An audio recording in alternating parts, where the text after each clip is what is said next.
বন্ধুরা, চিড়ে দিয়ে তো আপনারা অনেক রকম জলখাবার বানিয়েছেন, কিন্তু একবার এই উপায় চিড়ে দিয়ে এই রেসিপিটা বানিয়ে দেখুন। দেখবেন আপনাদের খুবই পছন্দ হবে। আর ঘরে চিড়ে তো থেকেই থাকে, আর তার সাথে দুটো সেদ্ধ আলু আমাদের লাগবে আজকের এই রেসিপি বানাতে।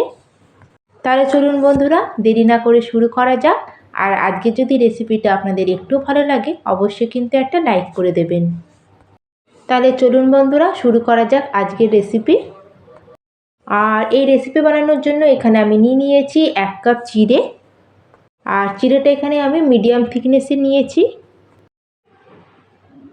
আর প্রথমে চিড়েটাকে আমি একটা বড় জায়গার মধ্যে ঢেলে দিলাম।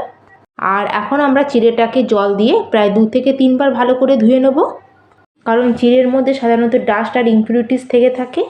আর এইভাবে আমি জল পাল্টে পাল্টে 2 বার ধুয়ে নেব। আর চিড়েটাকে ভালো করে ধুয়ে আমি জল ছেঁকে নিয়ে চলে আসবো। আর এটাকে জল ছেঁকে নিয়ে চলে এসেছি। এখন কিন্তু এর মধ্যে আর কোনো রকম আলাদা করে আমরা জল দেবো না। আর চিড়ের মধ্যে যতটুকুনি জল থাকবে তাতে কিন্তু চিড়েটা ভালো মতো ভিজে ফুলে যাবে। এখন আমরা চিড়েটাকে প্রায় 5 মিনিটের জন্য ভালো মতো ভেজার জন্য ছেড়ে দেবো। আর বন্ধুরা, আপনাদের 5 মিনিট পরে দেখাচ্ছি। দেখুন, এখানে চিড়েটা কিন্তু খুব ভালো মতো ভিজে ফুলে গেছে, আর আগের থেকে অনেকটা সফট হয়ে গেছে। এভাবে হাত দিয়ে একটু ডলে আমরা এটাকে চেক করে নেব। আর আপনারা হাত দিলেই বুঝতে পারবেন চিড়েটা এখানে অনেকটা সফট হয়ে গেছে। আর এখন আমরা চিড়েটাকে হাত দিয়ে এইভাবে ডলে ডলে একটু চটকে নেব। আর এই সময় যদি আপনাদের মনে হয় যে চিড়েটা বেশি একটু ড্রাই মতো লাগছে, তাহলে আপনারা এখানে 1 থেকে 2 চামচ মতো জল আর একটু অ্যাড করতে পারেন। আর এখানে চিড়েটাকে খুব ভালোভাবে হাত দিয়ে ম্যাশ করে আমি একদম আটার মতো মেখে নিয়েছি। আর এখন এটাকে সাইডে রেখে দেবো, আর আমরা নেক্সট প্রিপারেশানে করে নেব। আর এখানে দেখুন বন্ধুরা, আমি দুটো মিডিয়াম সাইজের সেদ্ধ করে রাখা আলু নিয়েছি। আর এখানে আলুটাকে আমি গ্রেটারে গ্রেট করে নেব। আর আপনারা যদি আলুটাকে ম্যাশ করে নেন, তাহলে কিন্তু আলুর মধ্যে অনেক লাম্পস বা ডালা থাকতে পারে। আর তার ফলে যখন আমরা লুচিগুলো বেলবো, তখন কিন্তু আমাদের ডালার জন্য লুচিগুলো ফেটে যেতে পারে, আর লুচিগুলো ভালো মতো ফুলবে না। আর দুটো আলুকে আমি এখানে গ্রেট করে নিয়েছি। আর এখন আমাদের ম্যাশ করে রাখা আলুটাকে আমরা চিড়ের যে ডোটা ছিল তার মধ্যে দিয়ে দেবো। আর এখন আমাদের সেদ্ধ করে রাখা আলুটাকে ভালো করে চিড়ের সাথে একসাথে মেখে এটাকে একটা আটার মতো ডো তৈরি করে নেব। আর এখন আমাদের ভালো করে চিড়ে আর আলুটাকে একসাথে ডলে ডলে মেখে নিতে হবে, যাতে দুটো খুব ভালো মতো মিক্স হয়ে যায়। আর এইভাবে কিছুক্ষণ মাখার পরে এখানে দেখুন একটা ডো মতো আমার তৈরি হয়ে গেছে। আর এখন আমি এর মধ্যে কিছু মশলা অ্যাড করব। সবার প্রথমে এখানে দিয়ে দিলাম আমি 1 চামচ মতো জোয়ান, 1/2 চামচ মতো দিয়ে দিলাম এখানে কালো জিরে, আর 1 চামচ মতো এখানে এখন দিয়ে দিলাম আমি রেড চিলি ফ্লেক্স, আর 1 চামচ মতো দিয়েছি কাসুরি মেথি। আর কাসুরি মেথিটাকে একটু আমি ড্রাই রোস্ট করে এখানে অ্যাড করেছি। আর এখন আমি এর মধ্যে অ্যাড করে দিলাম আধ ভাঙা করে রাখা মৌরি। আর এটা দিলে খুব সুন্দর একটা টেস্ট আসবে আমাদের লুচির মধ্যে। আর এখন এর মধ্যে দিয়ে দিচ্ছি আমি 1/2 চামচ মতো নুন। নুনটা আপনারা স্বাদ অনুযায়ী দেবেন। আর তার সাথে দিয়ে দিলাম কিছুটা পরিমাণে কুচানো ধনেপাতা। আর এখন আমি বাইন্ডিংয়ের জন্য এর মধ্যে অ্যাড করে দিচ্ছি 1/2 কাপ আটা। এর মধ্যে কিন্তু আমাদের কোনো রকম জলের ব্যবহার আমরা করব না।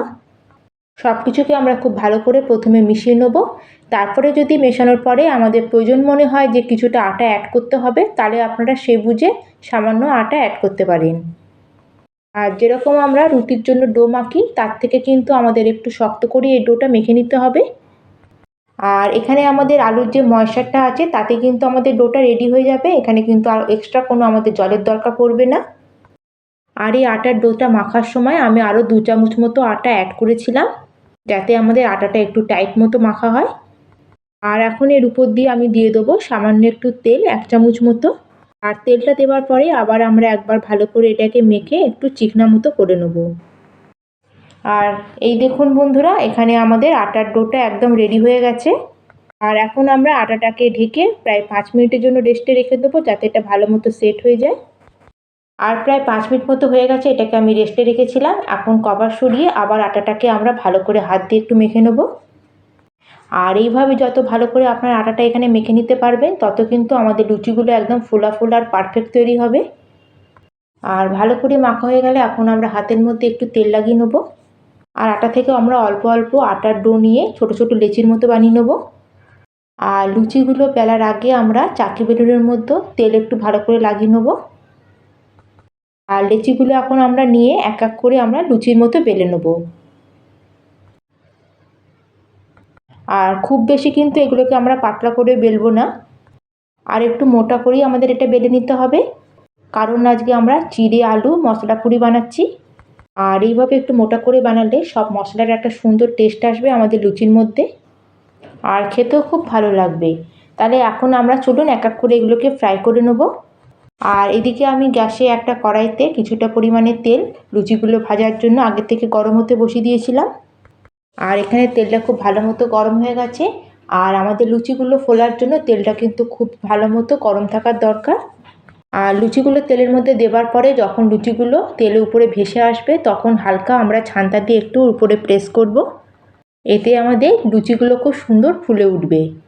আর দেখুন বন্ধুরা কত সুন্দর আমাদের লুচিগুলো একদম ফোলা ফোলা তৈরি হয়েছে। আর এইভাবেই আমি সব লুচিগুলোকে এক এক করে ভেজে নেবো তেলেতে। লুচিগুলো তেলের মধ্যে দেওয়ার পরে যখন উপরে উঠে আসবে তখন আমরা সাইড থেকে একটু এর উপর দিয়ে তেল দিতে থাকবো, আর হালকা একটু ছান্তা দিয়ে এর উপর প্রেস করব, আর দেখবেন খুব সুন্দর আমাদের লুচিগুলো ফুলে উঠবে। আর একদিকটা শাঁকা হয়ে গেলে আমরা আরেক দিকটা উল্টে নেবো, আর উল্টো দিকটাও আমরা হালকা গোল্ডেন কালার হওয়া পর্যন্ত সেঁকে নেব। আর এইভাবে ভাজলে আমাদের প্রত্যেকটা পুরি খুবই ফোলা ফোলা আর খাস্তা তৈরি হবে। খালি খেয়াল রাখবেন বন্ধুরা, লুচিগুলো তেলের মধ্যে দেওয়ার সময় তেলটা কিন্তু খুব ভালো মতো গরম হওয়ার দরকার। যখন লুচিগুলো তেলের মধ্যে উপরে ভেসে আসবে তখনই কিন্তু আমরা ছান্তা দিয়ে লুচিগুলো টাচ করব, নাহলে কিন্তু লুচিগুলো ফুটো হয়ে যায় আর আমাদের লুচিগুলো কিন্তু একদম ফুলবে না। আর আজকে আমরা চিড়ে আর আলু দিয়ে পুরিগুলো তৈরি করেছি, সেজন্য এগুলো কিন্তু খুব বেশি অয়েলি হয় না, আর তার সাথে খেতেও খুব সুস্বাদু হয়। আর আজকের এই লুচিটা আপনারা কোনো রকম তরকারি ছাড়া দই, সস, চাটনি, আচার, নালে আপনারা চায়ের সাথে খেতে পারেন। এটা আপনারা বাচ্চাদের টিফিনও দিতে পারেন বা কোনো জার্নিতে গেলে তখনও নিয়ে যেতে পারেন। এটা দুদিন পর্যন্ত একটুকু খারাপ হয় না। তাহলে বন্ধুরা আপনারা তো চিড়ে দিয়ে অনেক রকম রেসিপি বানিয়ে থাকবেন, সেজন্য আপনারা অবশ্যই একবার এটা ট্রাই করে দেখুন। আর দেখার পরে রেসিপিটা আপনাদের কেমন লাগলো অবশ্যই কিন্তু আমাকে কমেন্ট করে জানাবেন। আর যদি রেসিপিটা একটুও ভালো লাগে তাহলে ভিডিওটাকে লাইক, শেয়ার আর সাবস্ক্রাইব করতে কিন্তু একটুকু ভুলবেন না। তাহলে চলুন বন্ধুরা, আজকের মতো আমি এখানেই শেষ করলাম। আবার চলে আসবো অন্য একটি নতুন রেসিপি নিয়ে। ধন্যবাদ।